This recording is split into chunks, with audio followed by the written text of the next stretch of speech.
মাতচোর গানটা ভাইরাল হওয়ার পর শওকত মোল্লা সেই গানের বিরুদ্ধে কি বলল এবং নওশাদ সিদ্দিকীর বিরুদ্ধে কি বলল একটু শুনে নিন। আমি নাকি মাতচুরি করেছি, ও জানে না ওর বাবার মতো ওর মতন ভিখারি আমি নয়। আমার বাবার 150 বিঘে জমি। আমরা প্রথম দিন থেকে অভাব কিরাম জানি না। যেদিন থেকে রাজনীতিতে এসেছি সেদিন থেকে মানুষের পাশে সবসময় থাকার চেষ্টা করেছি। জীবনে কোনোদিন জেল খাটিনি, পুলিশ ধরেনি, কেস নিজেদের আমার নামে কোনো কেস হয়নি কোনো দিনের জন্য আজ পর্যন্ত। আমার সঙ্গে থাকা লোকেরা অনেক খুন হয়ে গেছে, কিন্তু আমরা কোনোদিন পাল্টা কারো গালে একটা চড় মারিনি। তারাই আমাদের বলছে নটোরিয়াস ক্রিমিনাল।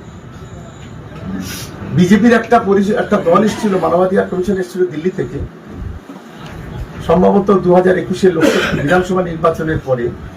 আমাদের রাজ্যের 265 জন নেতা মন্ত্রী, তাতে ফিরাদ হাকিম, মলয় ঘটক থেকে শুরু করে আমি থেকে শুরু করে এরকম 265 জনের একটা নাম লিস্ট করে ওই বিজেপির দালালগুলো বলেছিল এরা একটা নটোরিয়াস ক্রিমিনাল একটা লিস্ট করে দিয়েছিল।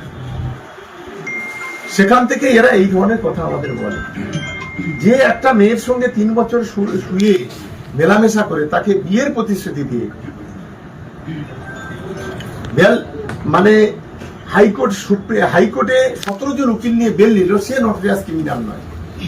যে কলকাতায় মোস্তানি করতে গিয়ে 42 দিন জেল খাটলো, সে নটোরিয়াস ক্রিমিনাল নয়। যে পুলিশের গাড়িতে লাঠি মারলো, পুলিশের গাড়িতে আগুন ধরালো, পুলিশের মাথা ফাটালো যার লোকজন, যার মদতে, সে নটোরিয়াস ক্রিমিনাল নয়। যে আমাদের 4-4টে ছেলে আজকে 23 থেকে 26 পর্যন্ত খুন করে দিল, 4টে নাম বোধহয় ওনার শুনলে খুব ভালো লাগবে। রাজ্জাক, আমাদের মুসলিম মোল্লা, রাজু লস্কর আর রশিদ মোল্লা, যে 4 জনকে খুন করে দিল, সে সমাজ বিরোধী নয়, সে খুনি নয়, সে নটোরিয়াস নয়। আমরা জীবনে কোনোদিন লোকাবে গেলাম না, আমরা নটোরিয়াস ক্রিমিনাল হয়ে গেলাম। আমরা আজকের এখানে সবাই আছে।